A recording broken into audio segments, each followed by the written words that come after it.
All right, you probably saw it, right? Stocks falling today after hitting records at the start of the year. The S&P dropped 4 points to close at 1461. This after hitting a 5-year high Friday. That was nice, wasn't it?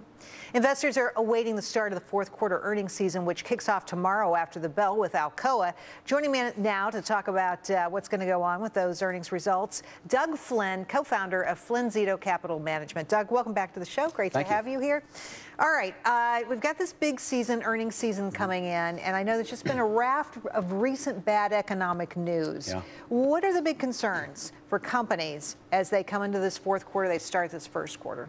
Yeah, well, you have, a lot of people don't realize that 1/9 of all the spending, discretionary spending that goes on with that top 2% of spenders. So you're taking that out. And now everyone in January reset with the payroll tax.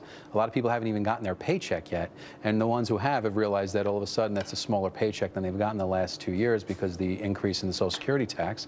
So people have less. So earnings are going to come under a little bit more pressure right now with people spending. They're not going to have the extra money that, especially on the lower end. Will the fourth quarter earnings show any depression? It's more of a flat, I think. It's really what's going to happen in this upcoming quarter is really where the issue is. All right. Let's talk about apparently people are still using Europe as an excuse for poor earnings or underperforming in any way. What do you say to that? Yeah, you could argue that Europe is probably a little farther along than we are in terms of getting their financial house in order. At least you know what you're dealing with over there. Here, there's still so many things left uncertain and undone. As you mentioned earlier in the show that the Congress wants to go back for even more tax hikes on people. So people are still not 100% certain on what they have to spend. So that's going to hold things back. The fortunate part is that earnings are only one part of whether stocks go up. You have appreciation and you have dividends. And so realistically, if you look back to the lows of 2009, when the stock market was at 6,500 on the Dow and around 600 and change on the S&P, the earnings are in line exactly with where things are now. So the stocks are as cheap as they were and they've gone up by twice as much in terms of price. So you don't need earnings to continue to move on where you can still have price move forward. Unfortunately. I love the way you tell a good story. And I love the way you make a bull case.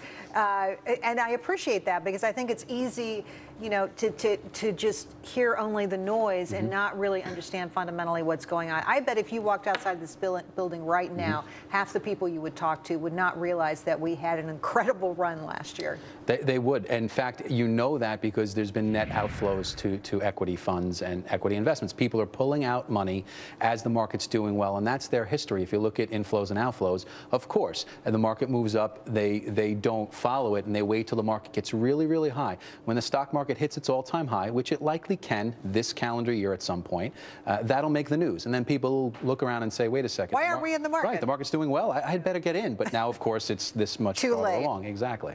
Well, let's look at delve into these earnings a little bit and some of the sectors. These numbers are interesting. S&P 500 up 2.8%. Projections, though, for earnings dropping 70% since October. We had thought this would be recovery time, and we've been waiting for recovery time for very long now. Are we going to get back beyond 2% growth? I mean, the economy needs to expand at a faster rate to really employ people, put people back to work, get this economy in a position to get some traction.